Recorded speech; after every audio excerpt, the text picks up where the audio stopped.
Olá, bom dia a todas e todos. Nesse último dia de Cobem, né, no nosso 58º Congresso Brasileiro de Educação Médica, pela primeira vez virtual. Estamos hoje com a companhia do professor Fernando Barros, que irá fazer a sua conferência conosco, com o tema Epidemiologia na Covid-19 e perspectivas para o ensino médico. Primeiramente, também não poderia deixar de lembrar, né, e de dar um feliz Dia dos Médicos, do médico, a todos nós, todos que estamos aqui no Cobem, aos médicos presentes, né, lembrar do quanto, do que a nossa profissão, né, que escolhemos triá-la, representa hoje e o quanto ela impacta na vida do ser humano. De imediato, já quero passar a palavra para o Dr. Fernando. Primeiro, agradecê-lo, né, pela sua presença, pelo seu compromisso aqui com a comissão e com o Congresso e com os congressistas. Dizer que é uma honra recebê-lo aqui. O professor Fernando também é um professor no doutorado aqui na epidemiologia. Professor, vou ler seu mini currículo e já passo a palavra para o senhor. Então, o professor Fernando é médico, fez residência em pediatria no Rio de Janeiro, no Hospital dos Servidores do Estado, e depois concluiu sua formação com mestrado em saúde materno-infantil no Instituto de Saúde da Criança e doutorado em epidemiologia na Escola de Higiene e Medicina Tropical de Londres, ambas as instituições da Universidade de Londres, na Inglaterra. É professor emérito da Universidade Federal de Pelotas, onde foi professor titular do Departamento de Medicina Social e professor dos cursos de pós-graduação no mesmo departamento. De 1998 até 2007, residiu em Montevidéu, no Uruguai, onde foi consultor internacional da Organização Mundial de Saúde no Centro Latino-Americano de Saúde Perinatal. De volta ao Brasil em 2007, assumiu a função de coordenador do mestrado em saúde no ciclo vital da Universidade Católica de Pelotas, onde trabalha atualmente. Continua também como pesquisador do Centro de Pesquisas Epidemiológicas, do qual é fundador. Professor Fernando, muito obrigado novamente pela sua presença, e estamos todos ansiosos para lhe ouvir. Passo a palavra para o senhor. Muito obrigado, Eduardo, pela apresentação. E eu vou ver se eu já começo a compartilhar minha tela, que eu espero que funcione bem, e aí ela já está compartilhada, né? Vocês estão vendo, né? Bom, antes de dar início realmente a essa conversa nossa de hoje, eu quero fazer um agradecimento à direção da Associação Brasileira de Educação Médica, em especial ao Dr. Sandro Schrader de Oliveira, que me convidou para essa posição honrosa de fazer essa palestra no final do Congresso. Agradeço muito ao Eduardo pela apresentação e agradeço sobremaneira a gentileza do pessoal do Congresso de me permitir que eu assistisse às reuniões que aconteceram durante essa semana. Recebi uma senha, então eu tive a possibilidade de poder passear um pouco pelo Congresso. Escolhi especialmente reuniões que tivessem que ver com esse meu tema da pandemia. E quero dizer para vocês que foi uma coisa reconfortante poder assistir tantas pessoas conversando sobre assuntos tão importantes de ensino médico em especial, atenção médica, atenção de saúde, nesse momento em que eu acho que quase todos vocês estão de acordo comigo, que o Brasil passa, talvez pela sua crise mais séria dos últimos tempos, talvez de toda a sua história, não é? Vivendo uma catástrofe sanitária provocada por essa pandemia e, ao mesmo tempo, sofrendo uma crise ambiental também sem precedente, com todas as queimadas que nós estamos assistindo. E eu acho que, junto com tudo isso, eu, pessoalmente, creio que nós estamos vivendo também uma crise de valores e de lideranças, e no meio desse deserto e dessa queimada toda, poder participar desse congresso com tantas pessoas tão interessadas no ensino, nos novos alunos, na atenção de saúde, né, brasileiros discutindo seriamente esses assuntos, para mim foi uma coisa realmente reconfortante e eu agradeço muito essa oportunidade. Eu quero dizer para vocês algumas coisas também com relação à pandemia, antes de começar a apresentar os meus slides. Primeiro que alguns dos dados que eu vou apresentar não são absolutamente atuais. Essa pandemia nos fez viver as situações de uma forma um pouco mais vertiginosa. Antes a gente se referia a um artigo recente, algo que tinha sido publicado em 2019 ou 2018, e estava muito bem. Atualmente, se eu me refiro a algo que foi publicado em março, já é totalmente fora do que se discute nesse momento em outubro. Então, alguns dados que eu vou apresentar não são atuais no sentido de que não são do dia 17 ou 18 de outubro. Alguns são do dia 10. Então, vocês vão notar que alguns números não são exatamente os últimos. Outra coisa que tem que ficar bem claro para todo mundo é que essa pandemia não terminou, ela continua, ela evolui, nós não sabemos como é que ela vai evoluir, então eu vou traçar um quadro da situação brasileira no que se refere a tudo que acontece até agora. Não é? Outro ponto importante é que nós não sabemos muito sobre esse vírus, SARS-CoV-2. Eu digo eu, especialmente, porque não sou um virologista, nem um imunologista, mas a verdade é que ninguém sabe. Nós estamos aprendendo no dia a dia, cada manhã nós aprendemos coisas novas, então eu vou trazer aquilo que eu sei nesse momento, né? E a outra coisa importante é que eu vou contar a minha pandemia, a minha visão da pandemia. Essa pandemia se transformou, e não havia outra maneira de ser, num fato mais do que médico, político. Ela foi politizada, não podia deixar de ser politizada mesmo, sendo o acontecimento mais importante do mundo desde fevereiro a março, e cada pessoa a vê de acordo com as suas próprias crenças. A escritora Anaïs Nin, uma escritora francesa que eu aprecio particularmente, dizia que nós não vemos as coisas como elas são, nós vemos as coisas como nós somos. Então, cada um de nós, com o seu jeito de ser e com as suas crenças, vê a vida com seus próprios olhos. E essa pandemia, então, passou a ser algo que cada um tem a sua própria visão dela. O próprio uso de máscara passou a ser algo não mais científico, mas ideológico. O próprio distanciamento social também. Então, eu vou contar para vocês o que o Fernando Barros acha sobre a pandemia, não é? E o que eu tenho lido com aquilo que eu acredito. Nesse momento, e esse dado eu, hoje de manhã, bem cedo, atualizei entrando no site da Johns Hopkins, nesse momento, nós temos no Brasil casos confirmados 5.200.000. E temos 153 mil mortes. E a pergunta é verdade isso?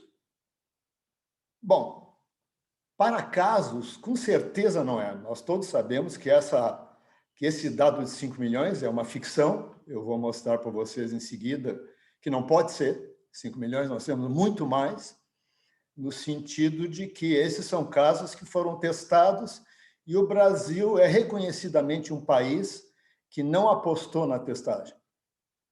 Quanto às mortes, elas se aproximam mais do real, embora, quando a gente olha o excesso da mortalidade, comparando os dados de 2020 com os dados dos anos anteriores, as mortes em excesso são maiores do que essas que nós vemos aí. Então, é provável também que nós tenhamos uma subnotificação de mortes.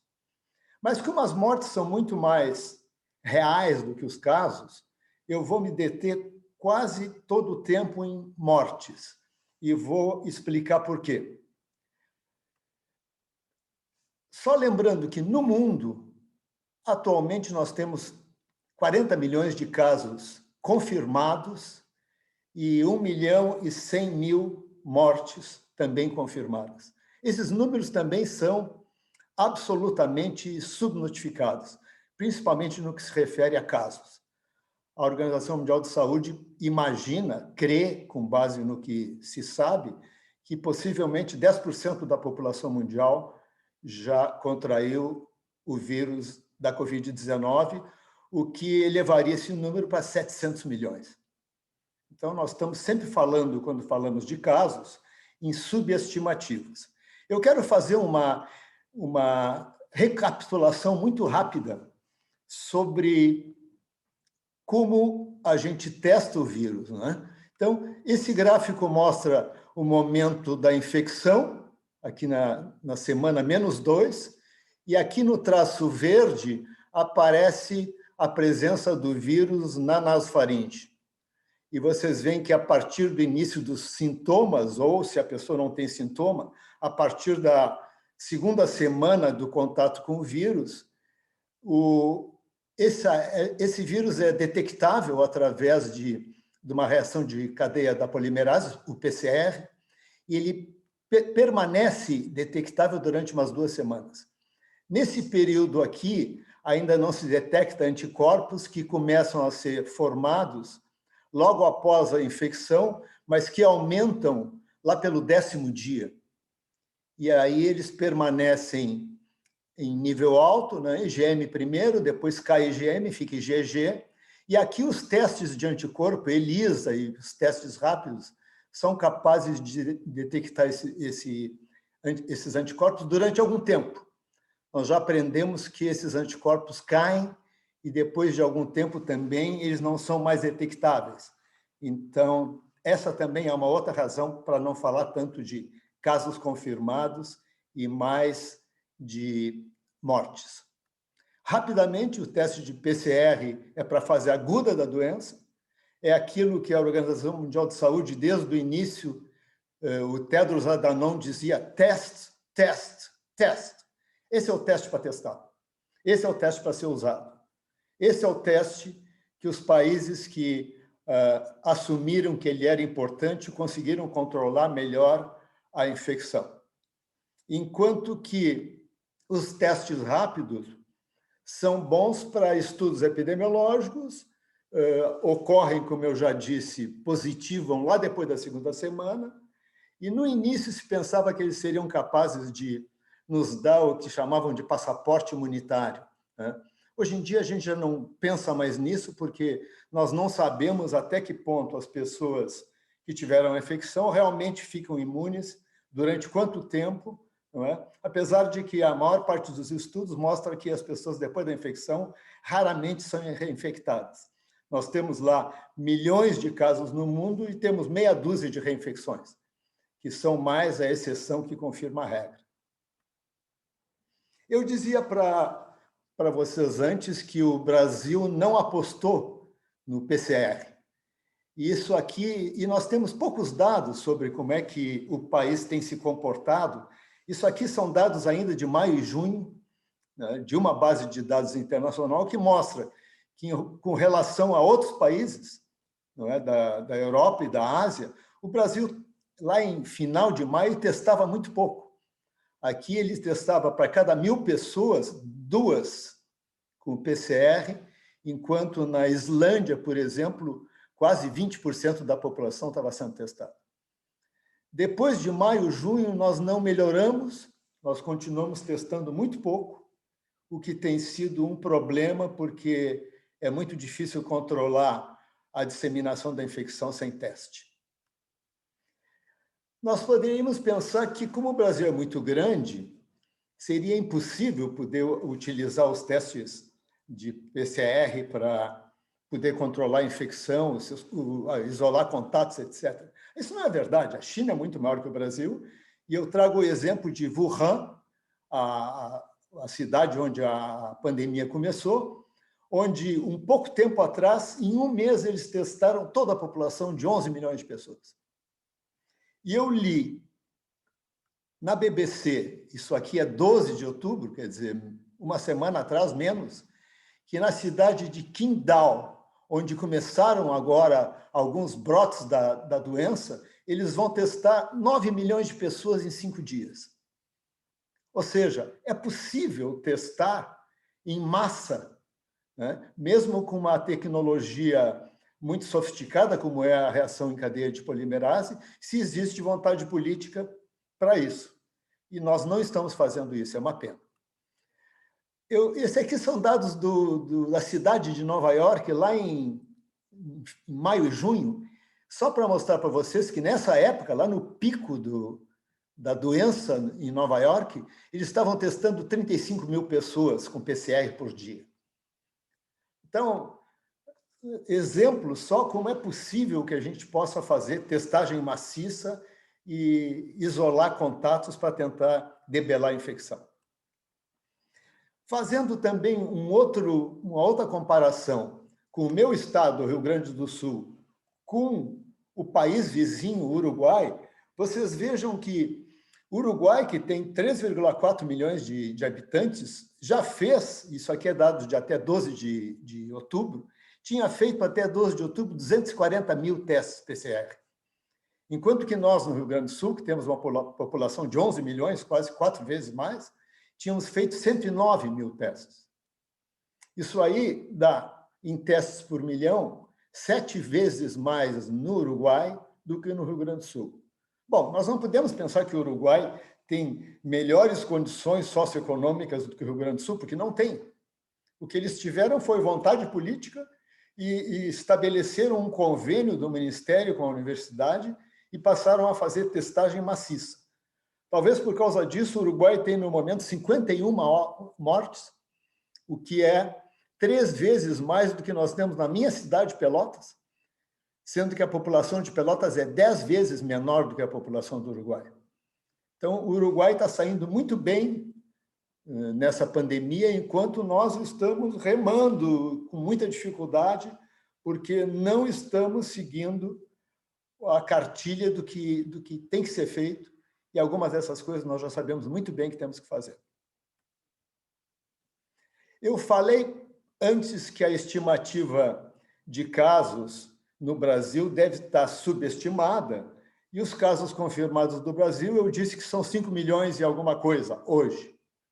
Se a gente faz o que a gente chama de back calculation, a gente pega a taxa de infecção, de mortalidade por infecção, a letalidade, o infection fatality rate, que o CDC estima em 0,65%, e aplica na nossa mortalidade, nós vamos ter uma estimativa de 23 milhões de pessoas infectadas no Brasil, o que é mais do que 4 vezes aquilo que nós estamos trabalhando nos dados oficiais. Então, nós devemos ter no Brasil pelo menos 25 milhões de pessoas infectadas e possivelmente mais que isso. Se nós pensarmos que 10% da população do Brasil está infectada, então isso aí bate mais ou menos com esses 23 milhões que nós temos aqui. Eu vou discutir agora como foi a evolução da mortalidade por Covid-19 desde o início, lá no início de março, até agora, e eu separei o Brasil por regiões, porque vocês sabem que nós temos muitas epidemias, né? Em cada lugar, dependendo da época e das características da população, a gente tem uma epidemia de Covid-19 diferente. A forma como a infecção se estabelece depende, como sempre, em doenças infecciosas, de 3 coisas, né? Do hospedeiro, da pessoa, né? E das características demográficas e de saúde dessa pessoa, e mesmo genéticas. Depende do vírus e da carga viral, aquilo que se chama inóculo, e depende do ambiente e da forma como as pessoas lidam com a infecção. Se vocês conseguirem olhar um númerozinho bem pequenininho aqui embaixo, para entenderem como é que eu vou encaminhar essa descrição da mortalidade no Brasil, vocês vão notar que a primeira região que atingiu a marca de uma morte por 1 milhão de pessoas foi a região norte. E essa marca foi atingida no dia 28 de março. Após isso, o número de mortes, isso aqui são óbitos diários por 1 milhão de pessoas. Após isso, a infecção, as mortes aumentaram marcadamente, chegaram a um pico lá no início de junho, e aí começaram a cair devagar, e eu mantive esse gráfico aberto para o final, só para deixar claro que isso aqui é uma evolução. Nós estamos nesse momento aqui, onde a mortalidade no norte é perto de 2 óbitos por milhão. Não sei como é que vai ser adiante. Então, notem, o norte foi a primeira região, logo em seguida, a segunda região a atingir a marca de 1 óbito por milhão foi o sudeste, uns dias depois, uma semana depois, no dia 3 de abril. O sudeste também teve um aumento súbito, essa curva máxima foi já lá em julho, porque ela começou um pouco mais tarde, né? O primeiro caso brasileiro foi em São Paulo, mas o aumento brusco foi muito maior no norte, e essa é a curva que nós temos nesse momento. A terceira região foi quase igual à sudeste, 2 ou 3 dias depois, e foi a região nordeste, que é essa que está marcada em amarelo, que teve uma curva muito semelhante à curva do sudeste. O impacto foi mais ou menos o mesmo, né? Cerca de 5 mortes por milhão por dia, no pico da pandemia, e depois houve essa queda, e nesse momento a mortalidade no Nordeste é mais baixa do que aquela do Sudeste e do que aquela do Norte também. O Centro-Oeste começou bem mais tarde, e atingiu a marca de um caso por milhão lá em maio, no início de maio, e fez uma curva muito alta. A mortalidade foi mais alta do que nas outras regiões, chegou a 7 óbitos por milhão por dia, e agora vem caindo, mas está caindo nos níveis onde ainda continua muito elevado. E a última região que atingiu uma morte por milhão foi o Sul, que atingiu, vejam bem, em 23 de maio, 2 meses depois da região norte. Então, se vocês notam como a pandemia se evoluiu no país, ela é completamente diferente, né? E ela atingiu o pico em épocas diferentes e com intensidades distintas também. Então, eu espero, com esse gráfico, ter mostrado um pouco para vocês como é que é essa evolução. É claro que essas curvas estão alisadas. Eu quero agradecer ao meu colega Luigi Vidaletti, que fez esses gráficos para mim, que é o astro dos gráficos e dos dados, e que me ajudou, então, a preparar essa apresentação. E eu quero chamar a atenção para vocês que, como as regiões são muito distintas em tamanho e em população, o número de mortes, evidentemente, também varia muito. Eu contei aqui, quando o Brasil tinha 151 mil óbitos, que foi uma semana atrás, uns dias atrás, e vocês veem que quase metade dos óbitos do Brasil são da região sudeste, são 68 mil óbitos, não é? Enquanto que essas regiões que têm uma população muito menor, como o norte e o centro-oeste, tiveram um número de óbitos muito menor também. E o sul, mesmo tendo 30 milhões de habitantes, é a região que tem o menor número de óbitos. Se vocês olharem o número de mortes por 100 mil habitantes por região, vocês vão notar que as taxas são bem altas. o Brasil tem mais de 70 mortes por 1.000 habitantes, por 100 mil habitantes. Em algumas regiões, nós tivemos 80 mortes, 84 no norte, 85 no centro-oeste. E a única região que teve, até agora, uma mortalidade mais baixa foi o sul, que está em 43. Para vocês terem uma ideia da dimensão do impacto dessas mortes, não é? E esse indicador de mortes por 100 mil habitantes, ele é bom no sentido de que ele é capaz de possibilitar que a gente faça comparações. Eu tomei aqui dados de um artigo recente, saiu agora, semana passada, no JAMA, e eu acrescentei a esse artigo os dados do Brasil. Na verdade, o artigo conta quando é que começaram as mortes, quando é que elas chegaram a uma morte por milhão em cada um desses países, e qual é a taxa de mortalidade por 100 mil habitantes. E vocês notem que nós temos, entre a Itália e o Brasil, nós temos um mês de diferença. Então, a Itália e a Espanha começaram lá no final de fevereiro ainda, e no Brasil nós começamos no final de março. Isso aí faz uma diferença importante. Nós temos 3 semanas de diferença dos Estados Unidos. E notem que o único país que tem uma mortalidade mais elevada do que o Brasil é a Bélgica. Na verdade, eu conheço 2 países que têm uma mortalidade maior do que a mortalidade brasileira, que é a Bélgica, que nós não temos bem certeza. A Bélgica contou como mortes todos os óbitos que aconteceram em instituição de idoso, independente da causa descrita. Então, para muitos pesquisadores, a Bélgica superestimou as mortes. De qualquer maneira, a Bélgica teve mais de 80 mortes por 100 mil habitantes. Vejam que isso aqui são dados cumulativos, então isso aqui está seguindo, né? Então, nós temos 72 hoje. Semana que vem nós vamos ter mais, porque esses óbitos são cumulativos, né?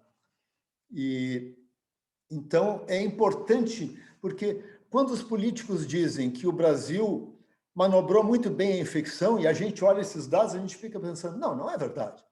Nós temos uma mortalidade que é maior do que quase todos os lugares do mundo. Aqui na América Latina, o país que nos bate em mortalidade é o Peru. O Peru tem uma altíssima mortalidade, está com mais de 100 mortes por 100 mil habitantes, ou seja, eles têm uma pessoa morta por Covid para cada 1.000 habitantes.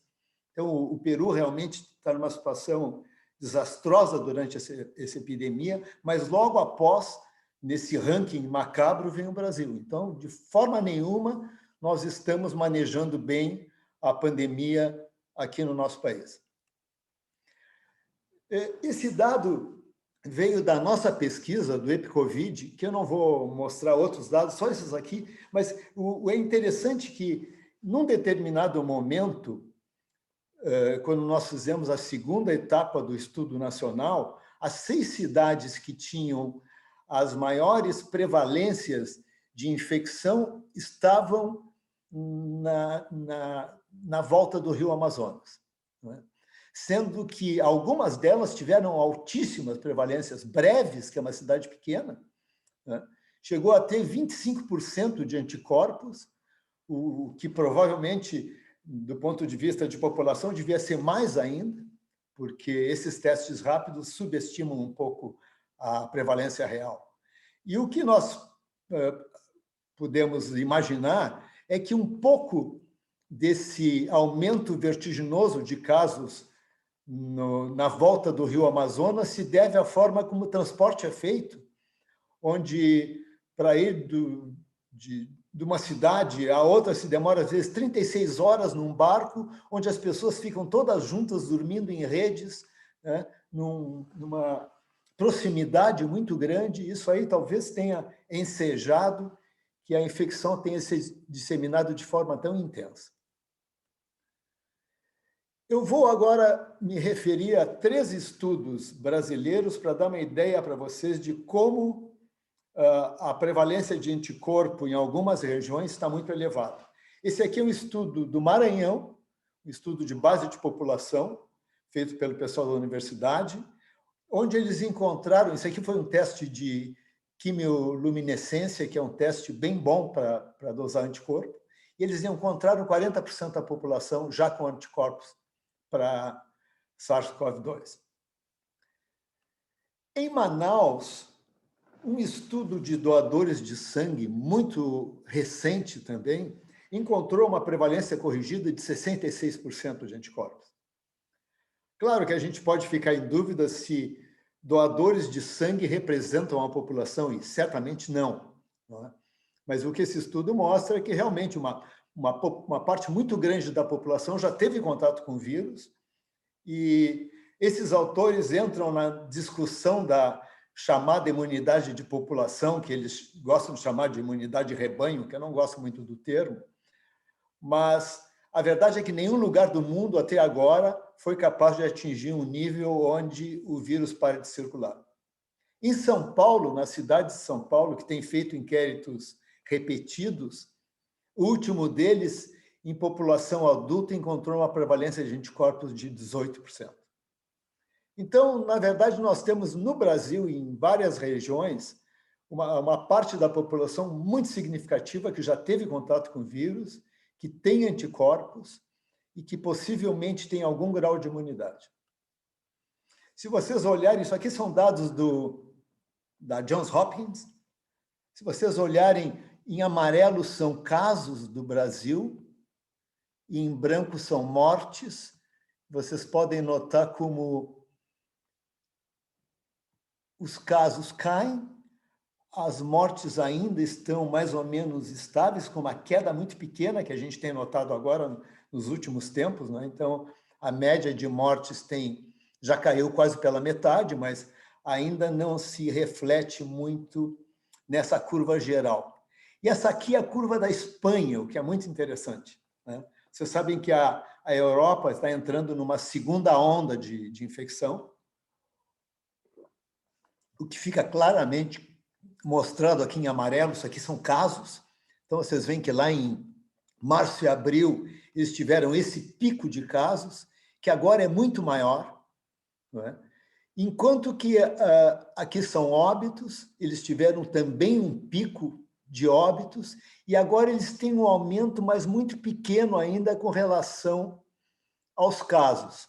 Nós vamos agora, daqui a pouco, voltar a discutir essa situação da segunda onda europeia, porque a Europa é o nosso futuro. Como eles começaram um mês antes, eles estão passando por coisas que provavelmente nós vamos passar daqui a um mês. Então, vale a pena a gente observar o que é que acontece nesses países que começaram antes com a infecção. Então, isso aqui é o que está se notando na Europa, aqui se vê em março e abril e maio ainda o pico da mortalidade nesses países. Aqui eles mostram 6 países que foram severamente atingidos. E aqui a gente nota o que está acontecendo com a mortalidade aqui em setembro e outubro. E está havendo um aumento ainda muito discreto. Então, a pergunta que se tem feito agora, e aqui eu mostro como é que é a evolução de 2 desses países, França e Itália. Então, vocês veem, em vermelho, a gente tem óbitos e em preto, casos. Então, vocês veem, na França, que lá em março eles tiveram um pico de casos, que depois caiu, e agora eles têm um pico muito maior, eles têm mais de 2 vezes o número de casos que eles tiveram lá em fevereiro e março. Mas as mortes, que aqui foram muitas, caíram, e aqui estão aumentando pequeno, um pouco ainda. Enquanto que os casos aumentaram 200%, as mortes estão em 13% daquelas que aconteceram no pico da mortalidade. A Itália é a mesma coisa. A Itália está controlando melhor a infecção, eles estão fazendo muito mais teste que o resto da Europa, mas, de qualquer maneira, eles estão tendo um retorno da infecção, eles já estão em 85% dos casos do pico, mas só tem 4% de aumento da mortalidade com relação ao que aconteceu no pico. Então, isso aqui é França e Itália. Espanha e Reino Unido é a mesma coisa, não é? Tiveram lá em fevereiro e março o pico de casos e mortes, agora voltam a ter um pico de casos e a mortalidade começa a aumentar muito lentamente. O Reino Unido, a mesma coisa, tem 3 vezes mais casos agora do que teve em março, mas a mortalidade só aumentou 6% em relação à mortalidade do pico lá em fevereiro e março. A pergunta que se faz, então, é essa. Por que agora, com tantos casos, né, vocês viram que a França entrou em lockdown noturno, eles fizeram um couvre-feu, eles fecham a cidade às 9 da noite e abrem só às 6 da manhã. A Inglaterra está, Manchester, Londres está em lockdown, quer dizer, a Itália está voltando a fazer, a Espanha também, todos com muito medo do que está acontecendo e o que vai voltar a acontecer. Quer dizer, alguns lugares já tem aumento de utilização de UTI, já tem um aumento de casos, e o que se pensa é que essas pessoas que estão infectadas agora têm um perfil diferente daquelas que se infectaram lá em fevereiro e março. Talvez a população infectada seja um pouco mais jovem, e nós sabemos que a mortalidade é totalmente distinta dependendo da idade. A morte nessa doença, ao contrário do que aconteceu com a Covid-19, com a gripe espanhola lá em 1918, a morte aumenta 10% por ano, de tal forma que uma pessoa de 25 anos tem um risco de morte que é 100 vezes menor do que uma pessoa de 65 anos. Então, pode ser que essa população que agora está sendo infectada seja mais jovem, não é? Se pensa também que a mortalidade diminuiu um pouco porque o tratamento é um pouco melhor, apesar de que não há nenhuma droga, com exceção da dexametasona, que pareça ter um impacto importante sobre a mortalidade. E a gente não pode nunca deixar de lembrar do que a gente aprendeu 100 anos atrás. Esses aqui são os picos da mortalidade da grande pandemia, a mãe das pandemias, como eles dizem, a gripe chamada espanhola, por motivos políticos, que aconteceu lá em 18 e 19, do século passado. Vocês notam que eles tiveram um pico de morte, acharam que a doença tinha terminado, e aí eles tiveram o grande pico na segunda onda. E tiveram ainda um terceiro pico de mortalidade no ano seguinte. Então, aqui, quando pensaram que a infecção tinha terminado, as pessoas voltaram para a sua vida normal, retomaram para o normal. E, a partir daí, então, ocorreu o grande morticínio, não é? Nós não sabemos quantas pessoas morreram nessa pandemia. As contas que se fazem é que morreram no mínimo 30 milhões de pessoas, e talvez tenham sido 50 milhões. Mas o que nós sabemos é que nós temos que aprender com essa lição do passado e que provavelmente nós estamos ainda longe de terminar a pandemia e é possível que alguns lugares retomem uma alta mortalidade. Bom, eu queria contar isso, então, para vocês sobre o que está acontecendo com a pandemia de Covid-19 no Brasil e no mundo. E vou entrar um pouco na segunda parte, que é qual é a perspectiva disso aí, o que a pandemia modificou na forma como a gente obtém informação, na forma como a gente estuda e na forma como a gente tem que ensinar também. E uma coisa interessante que aconteceu, nova, é que com essa pandemia surgiram aquelas publicações ainda não revisadas pelos pares, ainda sem peer review. Até agora, a gente usava artigos científicos que tinham sido revisados e que esse corpo editorial, né, tinha analisado cuidadosamente, e aquele artigo, então, tinha uma certa chancela de qualidade. Enquanto que agora o que nós estamos vendo é que mais de metade, isso aqui era de maio, atualmente muito mais de metade dos artigos que nós estamos citando não foram ainda revisados. E eles estão em plataformas, onde eles são colocados enquanto eles esperam que os autores sejam julgados em alguma revista. Então, normalmente o que nós fazemos é mandar um artigo para uma revista, com peer review, e, ao mesmo tempo, mandar para uma plataforma como medRxiv. Essa é a mais comum delas, não é? E a gente já passa a citar os artigos do medRxiv, mas eles não foram ainda revisados.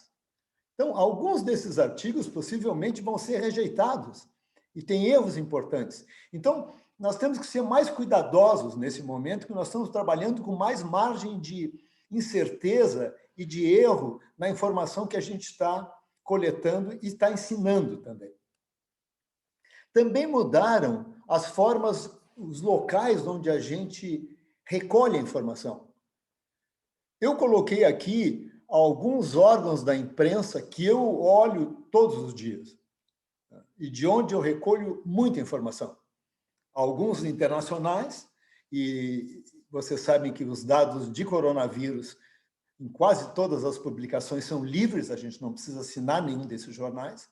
Então, a gente mudou de revista científica muito para publicações leigas que trazem informações científicas. E nós também temos usado muito sites de informação, algo que a gente não fazia tanto antes. Eu antes lia o Lancet, o New England, etc. Agora nós entramos toda hora no site da Johns Hopkins, no Our World of Data, no portal da transparência, nos dados do governo, no Imperial College, que tem trazido muita informação. Então, mudou completamente a forma como nós coletamos a informação, utilizamos e ensinamos. E nós não podemos perder a perspectiva de que muita dessa informação ainda não está sendo, ainda não foi revisada e ainda não está publicada. Então, o afã de trazer a informação mais recente faz com que a gente possa, numa dessas, estar usando dados que ainda não estão completamente comprovados. A pergunta antes era $1 milhão, agora passou para $1 bilhão. Como é que vai ser o futuro? Para onde nós vamos? E a verdade é que nós não sabemos como vai ser o futuro no que se refere à situação mundial. O que nós mais ou menos já temos claro, uma vez que nós já estamos chegando no final do ano, nós estamos já na segunda metade do mês de outubro, é que em 2021, a maior parte das medidas de distanciamento social vão ser mantidas. Então, a questão da volta à vida normal, ao encontro com os outros, a presença física, as aulas presenciais, aparentemente nós não vamos ter isso. Mesmo com vacina. As expectativas mais otimistas são, dependendo do lugar, né? Vocês sabem que vacina passou a ser uma coisa também politizada, como toda a pandemia, que cada lugar tem a sua vacina, né? O Brasil, o governo federal maneja dados da vacina da AstraZeneca, de Oxford. O governo de São Paulo trabalha com a vacina chinesa, que vai ser produzida pelo Butantan. O governo do Paraná resolveu fazer uma parceria com o governo da Rússia. Então, mesmo que essas vacinas cheguem, elas não vão ter uma eficácia como tem a vacina do sarampo, por exemplo. Muitas delas vão necessitar de 2 meses até induzir uma resposta imunitária importante. Nós não sabemos como é que vai ser a resposta imunitária das pessoas mais idosas. Então, a verdade é que nós achamos que, possivelmente, pelo menos no primeiro semestre de 2021, e muito provavelmente também no segundo, nós vamos ter que manter as nossas medidas de distanciamento social, higiene pessoal, uso de máscaras, e não sabemos, mas não temos nem ideia sobre como é que vai ser em 2022. Uma coisa que a pandemia fez foi acabar com essa profissão de predizer o futuro. Nenhuma cartomante em 2019 foi capaz de nos dizer o que ia acontecer em 2020. Elas sabiam que eu ia encontrar uma mulher morena que ia mudar minha vida, mas elas não sabiam que eu ia encontrar um vírus que ia mudar a vida de 7 bilhões de pessoas. Como é que vai ser o ensino médico? O ensino médico, e eu trouxe aqui um exemplo de um artigo publicado agora no dia 7 sobre uso de telefone durante a pandemia, quer dizer, visitas telefônicas, um artigo do JAMA. Então, só como um exemplo, porque vocês viram durante esse congresso quanto a gente já conversou sobre como é que vai ser o ensino de crianças, o ensino universitário, o ensino da medicina, como é que vai ser a atenção médica. Então, o que muda na forma como nós vamos praticar e ensinar a medicina? Porque se nós praticamos de um jeito, nós não vamos ensinar de um jeito diferente. E o que não vai voltar a ser como antes, depois da pandemia?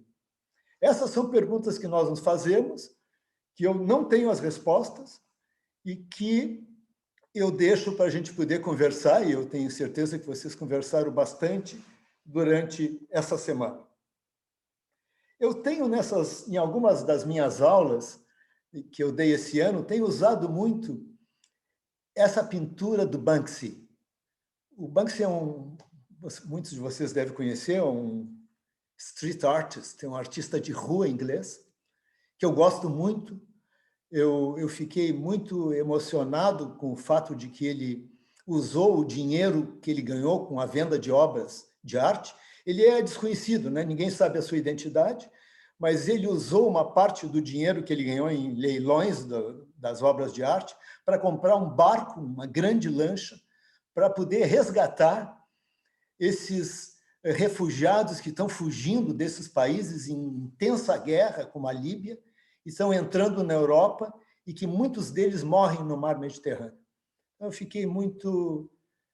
me tocou muito que ele tenha utilizado uma parte do seu dinheiro para ajudar essas pessoas que podiam ser pessoas como nós, não é? Pessoas que fogem do seu país com seus filhos, tentando sobreviver, né? e tentar entrar na Itália, ou na Grécia, ou na França, e sendo barrados, não é? Simplesmente porque estão tentando encontrar um lugar para viver. Então, esse autor, nesse quadro, eu acho que ele foi muito feliz fazendo uma homenagem aos profissionais de saúde.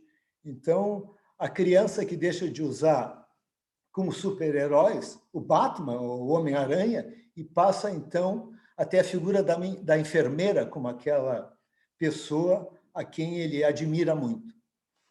E eu queria terminar com uma reflexão, não é? Os profissionais de saúde são colocados todos os dias frente a pessoas infectadas. Então, são pessoas, algumas delas com fatores de risco, que são colocadas numa situação de alto risco, porque elas têm contato com o vírus, se contaminam em grande parte, têm alta mortalidade. E eu aproveitei que essas pessoas estão passando por isso desde o início da epidemia para refletir um pouco sobre isso que se chama Challenge Trials. Não sei se vocês conhecem essa organização, que se chama One Day Sooner. É uma organização que propõe que se façam challenge trials, ou seja, que pessoas sejam deliberadamente, pessoas de baixo risco, e eles propõem que sejam pessoas na terceira década de vida, de 20 a 29 anos, sem nenhum fator de risco, que sejam colocadas em contato com os vírus para que nós possamos avançar, acelerar a produção de vacinas. Vocês sabem que com os óbitos no Brasil e as infecções no Brasil estão diminuindo, isso é bom para todo mundo, menos para quem está testando vacina. Então, no momento em que as infecções diminuem, a possibilidade de que as pessoas que receberam a vacina ou placebo sejam infectadas e que nós saibamos se essa diferença é importante a ponto de que a vacina seja liberada, são cada vez mais raras. Então, somente uma reflexão. Eu tenho pensado muito se esses challenge trials deveriam ser realizados. Eles dizem que essas pessoas jovens têm um risco de morte de 1 sobre 3 mil, que é menor do que o risco de morte de um doador de rim. e eles propõem que esses challenge trials sejam realizados imediatamente para encurtar o tempo que nos separa de ter uma vacina. E eles dizem que uma vacina, se for lançada um dia antes, e daí o título do grupo, daí o nome do grupo, um dia antes, é capaz de salvar a vida de cerca de 3.000 pessoas. E eles já têm cerca de 40.000 voluntários prontos para amanhã começar ser colocados em condição de laboratório, receber uma dose controlada de vírus e serem observados sob as melhores condições médicas possíveis para poder trazer mais rápido uma resposta a essa pergunta que nós nos fazemos todos os dias. Quando é que nós vamos ter uma vacina e quando é que nós vamos retomar uma parte da nossa vida normal? Bom, muito obrigado. Era isso que eu tinha a dizer. E depois, mais tarde, se vocês quiserem, a gente pode conversar algumas dessas coisas que nós conversamos aqui.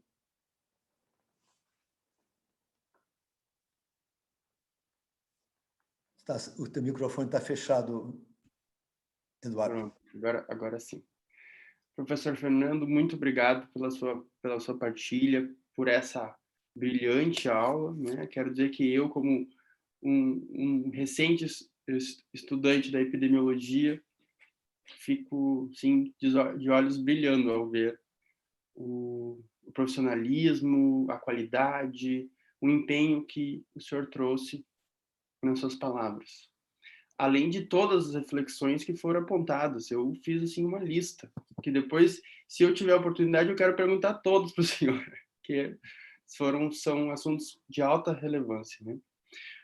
Professor Fernando eu posso dar um depoimento, né, que tem tido, junto à equipe que está na EPCOVID aqui na Universidade Federal de Pelotas, desenvolvido um trabalho ímpar e singular mesmo no mundo, né? É uma das poucas equipes do mundo que tem essa abrangência e essa qualidade e precisão profissional tão expressiva, né? O trabalho da EPCOVID está sendo divulgado nacionalmente e internacionalmente e tem desempenhado um papel de relevância muito grande dentro do país. Então, quero aproveitar para dar os parabéns a todo o empenho da equipe de vocês, a professora Mariângela também, que é minha orientadora, quero mandar um beijo para ela. Professor, agora a gente tem um daqueles momentos especialíssimos do nosso congresso, que é a Gota Cultural. A Gota Cultural é quase uma marca do nosso congresso, o COBEM, onde a gente não mede esforços para trazer esse lado da poesia, da vida, da arte, para que nos toque também e que não esqueçamos de ser, na busca do conhecimento, o lado da poesia da vida, né? Essa gota tem, acima de tudo, é uma gota em vários oceanos, em um oceano imenso, né? Que nos toca de uma maneira muito pessoal, né? Eu acho que desde a fala do padre Júlio Lancelotti, onde diz que a gente não deve deixar de ser humano na frente de outro humano, essas gotas vêm muito na perspectiva de nos lembrar do nosso lado humano. Então, queria chamar a gota e convidá-los todos para que depois da gota teremos o nosso debate, né, onde vocês todos podem ficar à vontade para botar suas perguntas no chat. Eu depois irei remetê-las ao professor Fernando. E já aproveitar, antes da nossa gota, de lembrar que imediatamente após a nossa conferência, iremos para a sessão de encerramento do congresso. E já aproveito para convidá-lo a todos para prestigiar essa cerimônia, que será certamente muito, muito boa. Então, vamos entrar com a gota, então.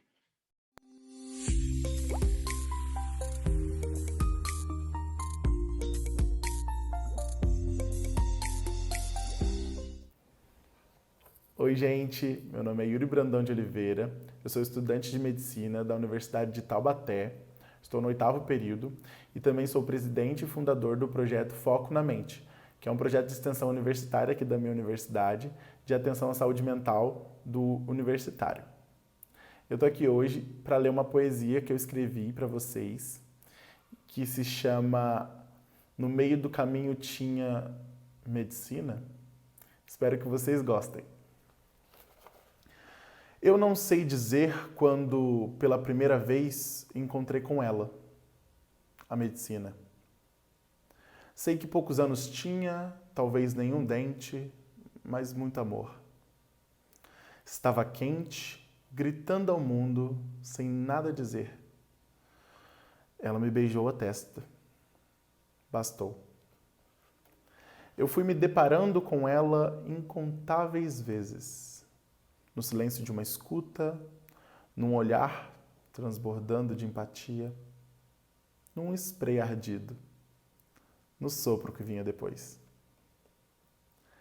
Ela nunca se anunciava, ela apenas estava lá. Ela estava sempre lá. Quando a nomeei, já a conhecia. Prazer, medicina.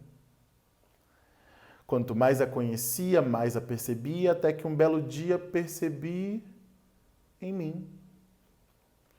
Olhando para dentro distraído, me deparei com ela. Ali, em todos os meus atos. Às vezes num abraço, às vezes no espelho de amor. Foi quando vi que ela me compunha que decidi de fato viver de ser quem eu sou. Até então, o romantismo prevaleceu. Nunca uma decisão fora tão difícil. Realidade começou. Percebi que o caminho a ser trilhado, o caminho da medicina, era tão ausente dela mesma. Solidão, competição, frustração, angústia, vazio, desespero, expectativas desumanas. Tropecei em tudo isso.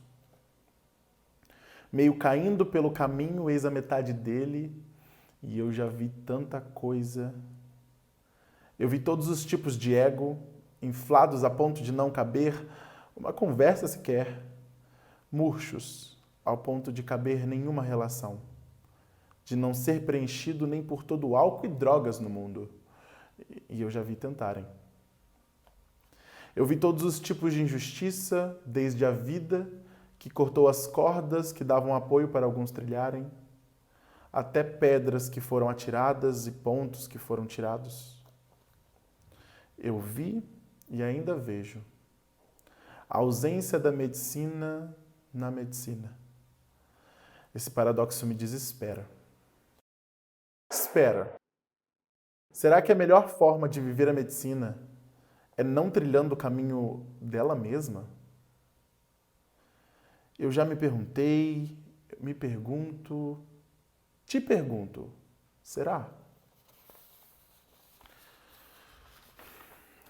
Eu honestamente não sei. E aproveitando esse momento íntimo e a sós, dentro da sua cabeça sussurrarei: importa?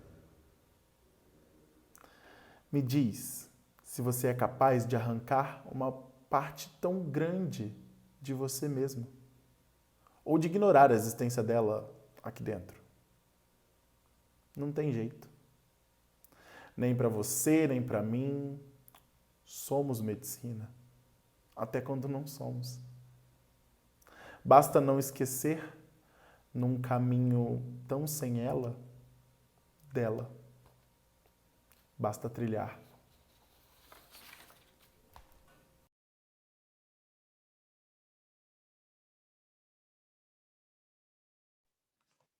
Tá fechado? Essa foi mais uma gota num oceano de sentimentos que o Cobain tem significado, né? E aí a gente consegue perceber o que a medicina tem de impacto na vida de um ser, né? De um ser que está em crescimento, que está em formação, que é o discente. E aí a gente percebe o quanto que é importante e necessário a gente ter olhos de cuidado para esses humanos, né? Que estão se entrando numa fase de vida e se ressignificando todas as suas conceitos, ideais, planejamentos. Então, eles realmente estão num momento importante e de impacto na vida deles. Essas gotas, só para né, contextualizar, eles foram, produto, então, da nossa comissão cultural, coordenada pela professora Luciana Brandão, que né, quero já mandar um beijo, e todas as gotas, professor Fernando, foram feitas a partir do tema Educação Médica em Tempos de Incerteza, Qualidade, Equidade e Construção Coletiva, que é o nosso tema do congresso. Então, de novo, agradecendo esse belo momento. Professor, temos algumas perguntas. Eu vou começar com uma da professora Silvia Helena Batista, e aí depois vou passar para o senhor, e quero também convidar todos que podem colocar perguntas, que eu estou acompanhando o chat, a gente vai debatendo, temos um bom tempo para debater, estamos aproveitando o caminho bem tranquilamente. Professor, como o senhor entende a possibilidade / necessidade da conversa cotidiana entre as escolas e o serviço de saúde para construirmos o caminho da retomada das atividades acadêmicas? Me repete que eu não entendi bem a pergunta. Vamos lá. Como o senhor entende a possibilidade ou mesmo a necessidade da conversa cotidiana entre as escolas e o serviço de saúde para que possa ser construído o caminho de retomada das atividades acadêmicas? Eu estou entendendo aqui que ela está querendo abordar as questões de segurança, né? Tanto do discente, do corpo docente, as flexibilizações que estão sendo apontadas, né? Aqui no Rio Grande do Sul já tem sido apontada que as aulas para os ensinos fundamentais irão retornar para os ensinos, para as classes mais iniciais. Eu entendi mais ou menos assim também. Um problema que eu vejo para o reinício de atividade de ensino, não só no nível universitário, mas também no nível de ensino primário e de segundo grau, no Brasil, é o ponto de sempre. Quer dizer, as pessoas não fazem testes, é complicado isso aí. Então, como nós temos pouco PCR, nós temos dificuldade de poder testar pessoas, saber se estão positivas, isolar e continuar nossas atividades. Então, eu sei que, como o país até agora não se mexeu muito nessa direção, nós vamos ter que continuar fazendo distanciamento social, às vezes intenso e às vezes mais leve, e depois, quando termina o distanciamento, nós não aproveitamos aquele período para poder nos armar, no sentido de poder detectar as pessoas que se contaminam. Não é? Então, eu vejo com apreensão a forma como as escolas e os serviços de saúde se juntam agora. Também me dou conta que isso é o que vai acontecer nos próximos tempos. Nós estamos tendo uma flexibilização que é cada vez maior, né? E eu imagino que nos próximos 2, 3, 4 meses nós vamos ter um aumento bem grande das atividades, mais ou menos no perfil do que era antes, na tentativa de chegar perto, com máscara, etc. E eu tenho um pouco de medo que depois a gente volte a ter muitas pessoas infectadas, como vem acontecendo em outros lugares. Mas eu não sei se eu consigo responder a essa questão da doutora Silvia, mas eu sempre vejo com apreensão isso, né? Eu fico pensando, tá, como é que a gente faz com a escola primária? Nós sabemos que as crianças têm um nível de infecção muito pequeno, a mortalidade é muito baixa, mas existe, né? Então, como é que nós fazemos se a gente não é capaz de detectar quem é que está infectado na escola, professores, funcionários, alunos? É meio complicado, nós estamos trabalhando sem uma arma importante, que é essa de poder identificar quem fica doente e isolar aquela pessoa. Eu acho que é isso que eu posso dizer, Eduardo. Perfeito, professor.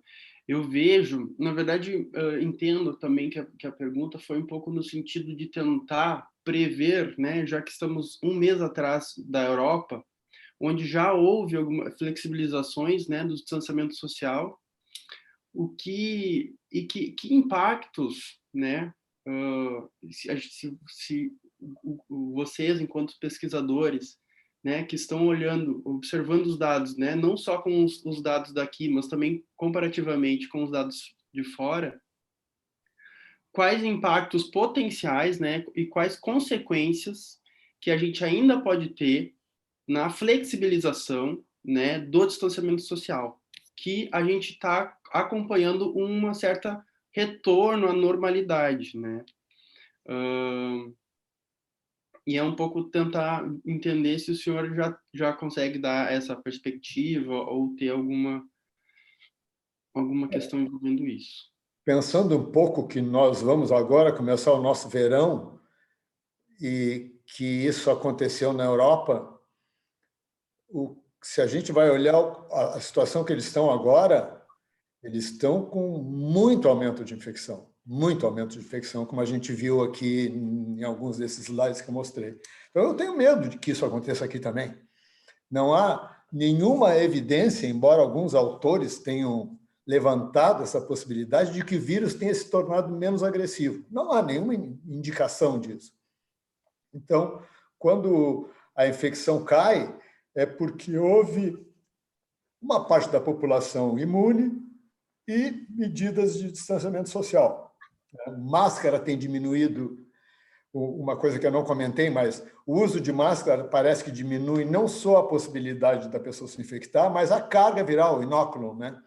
Então, quem usa máscara recebe, aparentemente, uma carga viral menor e pode fazer uma infecção que seja um pouco mais leve, mas eu tenho medo, né? Eu olhando o que está acontecendo na França e na Espanha, depois do verão deles, e a situação de susto que eles estão vivendo nesse momento, eu tenho um pouco de medo que quando chegue lá em fevereiro ou março aqui, a gente comece a viver uma situação parecida. E nós... Com essa questão de que nós, como não testamos, temos mais dificuldade que eles, né? A Itália está fazendo muito PCR, muito PCR. Uhum. Nós não. E ainda temos, né, alguns exemplos que o senhor mesmo trouxe, né, onde a segunda onda tem a potencialidade de ser ainda mais fatal ou impactante do que a primeira, né? Então, estejamos atentos ao que a história nos traz, né? Professor, o senhor trouxe duas reflexões que para mim são muito, que batem muito, me impactam muito, que é a questão do quanto questões de saúde, né, são envolvidas por questões políticas, né? E a gente costuma trazer e tenta, né, de alguma maneira, trazer esse tópico para o debate, que é o quanto a política e saúde estão intrinsecamente vinculadas, né? O quanto as decisões políticas e a vontade política, como o senhor trouxe, impacta no rumo, né, da saúde que a população daquele país toma, né, que são as priorizações, né, os princípios que regem e que guiam a prestação de saúde ou o investimento em saúde.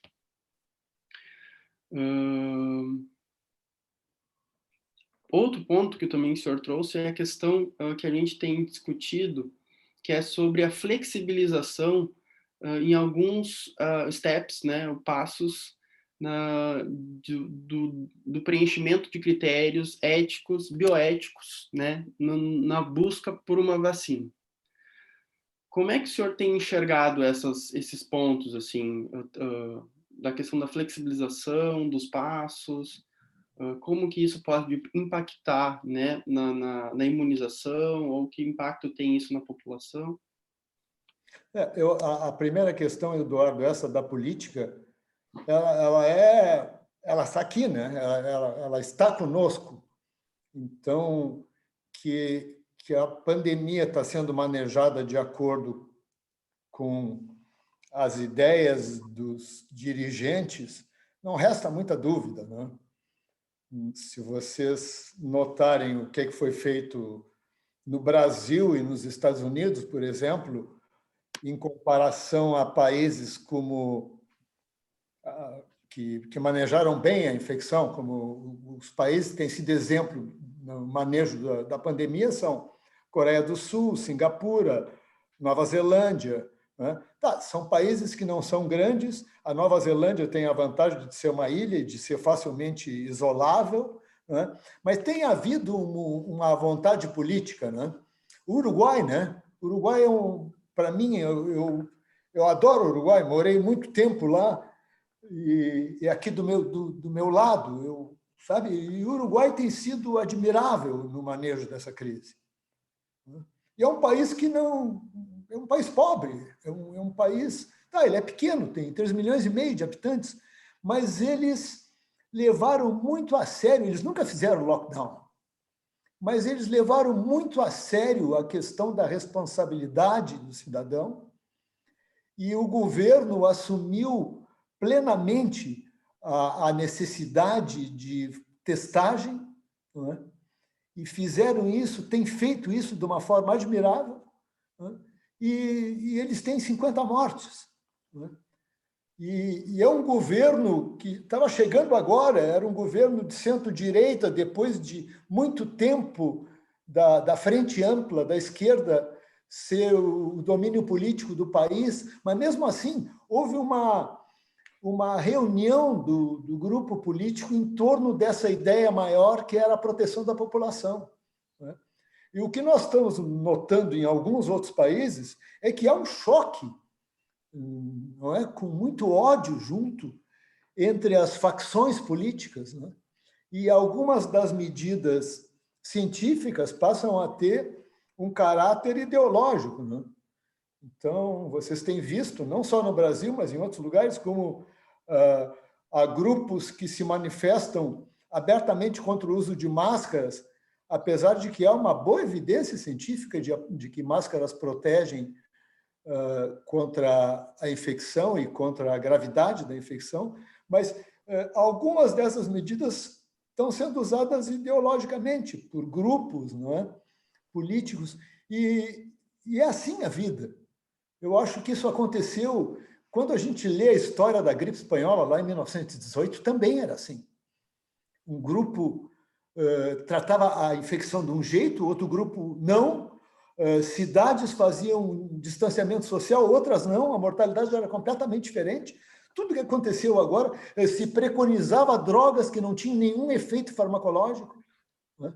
Morreram centenas de pessoas lá na gripe espanhola, porque resolveram usar altas doses de salicilato e as pessoas morriam envenenadas por aquilo.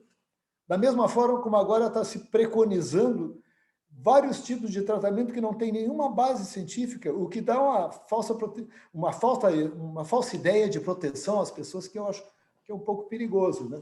Então, esse caráter político nós não vamos perder. Ele está aí, ele influi muito na maneira como a população se comporta, porque a população segue a liderança, não é? Vê o que o governo federal propõe e faz parecido. Então, nós estamos nessa situação que, de novo, eu não sei o que vai acontecer. Nós agora temos eleições municipais, os Estados Unidos têm eleição em 2 semanas, Vamos ver o que acontece lá, porque vai haver obrigatoriamente um reflexo da eleição americana na política brasileira. Né? Então, eu estou com todos os meus dedos cruzados e vamos ver, né? Quer dizer, o futuro dessa pandemia vai depender de como é que cada um de nós vai agir, como é que a sociedade vai se manifestar, né? As pessoas me perguntam, como é que vai ser aqui no Rio Grande do Sul, como é que vai evoluir a pandemia? Eu digo, olha, vai depender de como é que as pessoas vão proceder, né? Se todo mundo sair para a rua e voltar à vida de antes, a experiência dos países tem mostrado que a infecção vai voltar e que depois de algum tempo as mortes também vão aumentar e nós vamos perder pessoas que não eram para perder a vida, né? Então, eu acho que isso é o mais sério, né? É a forma como a posição ideológica é capaz de modificar o conhecimento científico. Cada um vê a coisa por onde quer ver. E se essas pessoas estão em cargos de comando, pior, porque eu tenho a minha visão, mas eu influencio pouca gente, mas tem pessoas que têm uma influência capital, né? Que são políticos que definem políticas de saúde, que nomeiam pessoas para o ministério. Isso aí tudo nós vamos ter que conviver e esperar que não seja grave demais. Por enquanto está sendo.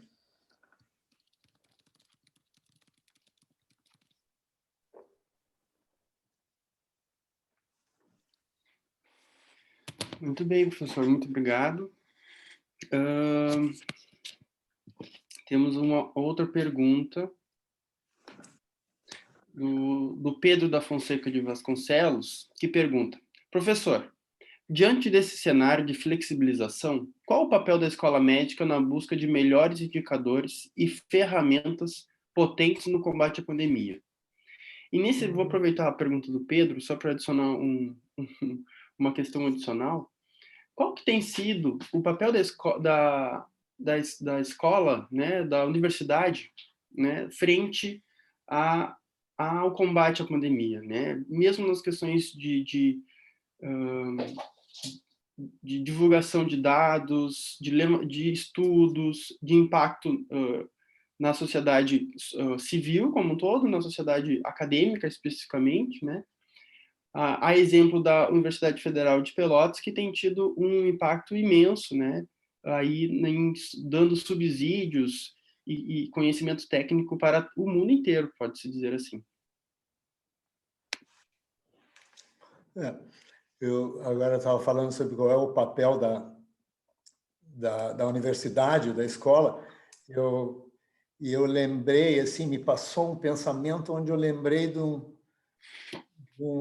meu orientador de mestrado na Inglaterra, muitos e muitos anos atrás. Ele chamava David Morley. E ele tinha um slide que ele gostava muito, que ele falava do currículo oculto. Ele dizia que a Faculdade de Medicina tem um currículo e tem o currículo oculto, que é aquele que ninguém fala, né? Mas que é a forma como os alunos veem os professores, que é o que realmente interessa, porque o sujeito vai lá e dá uma aula sobre choque séptico, mas o aluno está olhando o professor e está vendo como é que ele procede, que valores ele tem, como é que ele maneja a situação durante, agora, nessa pandemia e etc. Então, ao mesmo tempo que o papel da escola médica, eu acho, né, assim, eu nem tenho trabalhado com graduação, mas o papel do ensino nesse momento é valorizar muito a ciência, né, e o conhecimento novo, e como ele vem mudando muito rapidamente, isso aí também tem que ser adotado muito, muito rapidamente, né? Mas também na consciência da importância do exemplo do professor, né? Como aquilo que o aluno realmente aprende, né? Olhando o professor, da mesma forma como os médicos uma boa parte daquilo que eles prescrevem não tem nada a ver com a faculdade de medicina, eles aprenderam antes em casa, né? A gente sabe disso. Então, quando uma criança tem febre, com frequência o pediatra trata a febre da maneira como a mãe dele tratava, e não exatamente como ensinaram a ele na faculdade de medicina, né? Porque o exemplo é muito forte, né? Então, pensar que tem vários currículos paralelos aí, tem o currículo escrito, que tem que ser adaptado agora para essa situação que chegou e que não vai mudar. Fico pensando, como se estabelece a relação médico-paciente, né? Eu, quando estudei medicina, eu adorava semiologia, né? E era encantado com sinais clínicos dos grandes mestres ainda espanhóis e franceses, adorava tudo isso. Isso tudo terminou, né? A neurologia era uma ciência maravilhosa, porque o exame neurológico era espetacular. Agora a pessoa telefona e o sujeito pede uma ressonância magnética e ali está feita a semiologia, né? Então, e com a pandemia, esse afastamento, claro que se estabelece de forma ainda mais marcada e talvez quase irreversível, né? Então, eu tenho pensado como é que nós vamos manter nessas conversas por Zoom ou WhatsApp, como é que nós vamos manter o vínculo da relação médico-paciente? Como é que o paciente vai poder me olhar e ver os meus olhos e aprender comigo e confiar em mim? Então, a escola médica está num momento realmente extraordinário, né? O mundo está vivendo uma situação extraordinária, nós todos, né? A nossa vida virou algo extraordinário. Era comum até o fim de 2019 e se transformou em algo extraordinário. E a faculdade de medicina e a universidade tem que também tomar medidas extraordinárias, porque esse é o mundo atual. Eu não sei se eu sou vago demais, mas eu não consigo pensar de outro jeito. Eu acho bom que a gente tem que se dar conta que nós estamos vivendo um momento muito especial, que daqui a 100 anos as pessoas vão falar de nós, como é que eram aquelas pessoas, assim como eu tento recuperar as pessoas que eu conheci, de ouvir falar daqui da minha cidade, como é que elas procederam na gripe espanhola, onde é que elas foram, como elas se esconderam, como é que elas, sabe? Eu leio muito sobre o que aconteceu em 1918, porque eu tenho certeza que daqui a 100 anos, e 100 anos não é nada, né? Nós vivemos numa coisa, de uma tal vertigem do tempo, que logo tudo vai passar e isso já vai ser 2500, e as pessoas vão nos contar, vão ler sobre o que aconteceu conosco durante essa pandemia. E eu espero que a gente consiga, nesse tempo extraordinário, tomar medidas extraordinárias para melhorar o processo de cuidado, de atenção, de ensino, né? Porque todo mundo está tão precisado, né? Está todo mundo numa carência tão grande. Os pacientes, as pessoas mais pobres, mais doentes, a falta de visita preventiva, a diminuição das vacinas. Então, é um momento muito grave.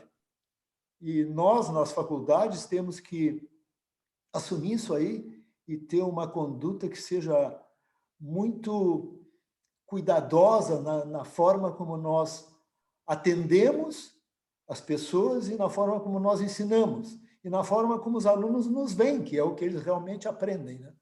Nesse tal currículo oculto. Professor, sem dúvidas, né, as palavras que o senhor traz nos fazem querer ter o senhor como exemplo, né, que na sua jornada, na sua caminhada e tudo que o senhor representa. O senhor trouxe importantes reflexões, né, sobre o namoro, digamos assim, da política e da saúde, né, e acho que é o nosso papel aqui enquanto lutadores e defensores tanto do Sistema Único de Saúde quanto né, da ciência, né, de ter um espaço absolutamente seguro e que a discussão da política não seja tabu, né? Então, a gente está criando um ambiente, uma cultura onde falar de política não é tabu. E certamente as reflexões que o senhor trouxe são de muita importância para nós, pois fomenta esse ambiente. Além disso, né, das reflexões, queria agradecer também, né, trouxemos outras reflexões a respeito do impacto do acesso e transparência à informação, né, que tivemos que muito queria indagar isso e também queria um pouco conversar isso com o senhor sobre qual é o papel e qual é o impacto dessa nova ferramenta que certamente é algo novo, né, no cenário de pandemias, né, a difusão, o acesso e a transparência à informação, né? Mesmo em ambientes onde as informações também são muito passíveis de questionamentos, né, de alterações e de interpretações equivocadas. Eu acho que é o nosso dever atualmente tentar aumentar o conhecimento da população sobre as melhores práticas durante a pandemia. Eu tenho muita procura de jornalista para saber sobre coisas da pandemia o tempo inteiro. Nós, não só eu, mas o meu grupo inteiro, como a gente está, é um grupo que tem muita visibilidade por causa da pesquisa do EpiCovid, e eu tenho procurado atender sempre, porque essa pandemia, a arma principal é o conhecimento, né? As pessoas têm que saber exatamente o que é que elas têm para poder se prevenir dessa doença, né? E com isso aí, nós temos que difundir a informação, porque todo tipo de coisa aparece, né? Eu recebo de colegas médicos, de todo mundo, vídeos falsos, informações que são mentiras o tempo inteiro, né? Que procuram fazer com que as pessoas procedam de maneira equivocada. Então, eu acho que é nossa obrigação poder mostrar aquilo que nós pensamos, né, com os dados que nós temos científicos, que deva ser a melhor forma de se conduzir durante a pandemia, né? O desconhecimento é muito importante. Eu não digo só na população leiga, mas mesmo na população de profissionais de saúde, né? Então, isso sempre foi assim, e está pior agora, porque é um momento onde a difusão da informação é instantânea e a multiplicação é ad infinitum, né? Se você coloca alguma coisa numa rede social, um momento depois você passa a ser alguém que foi visto por milhares de pessoas. Eu dei uma aula outro dia, em maio, que foi visto por 3.000 pessoas. Eu fiquei espantado. Eu dei uma aula para os meus alunos da faculdade. No outro dia, me telefonavam da Argentina, que tinham assistido a aula do Uruguai, sabe, de São Paulo, de Fortaleza. Eu não entendi aquilo, porque eu tinha entendido que eu estava falando com meus alunos.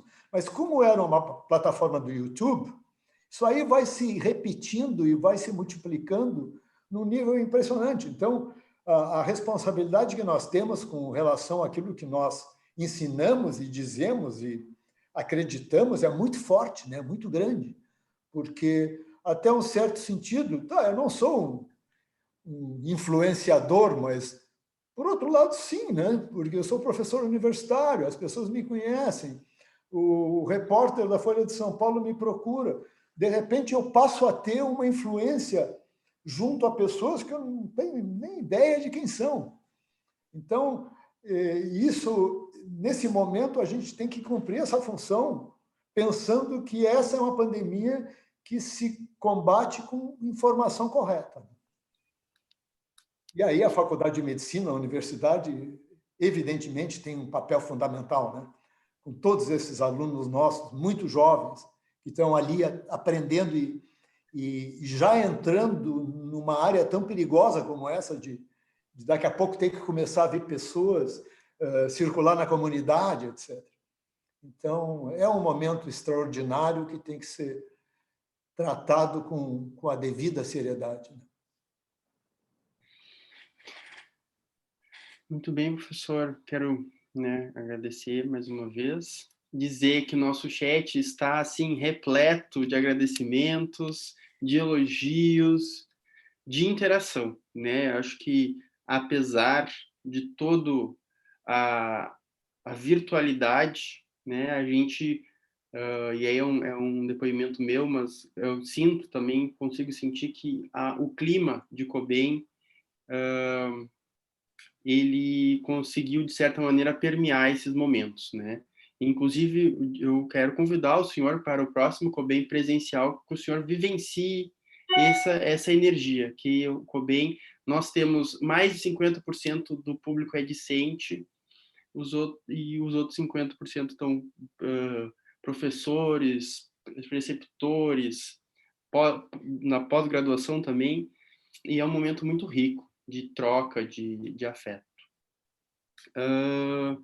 Professor, sobre a questão da transparência, eu também queria falar com todos que estão nos ouvindo, nos vendo, que a sua conferência, né, e foi transmitida abertamente pelo YouTube, também na perspectiva de a gente entender que o acesso à informação e a transparência é uma questão primordial neste momento, né?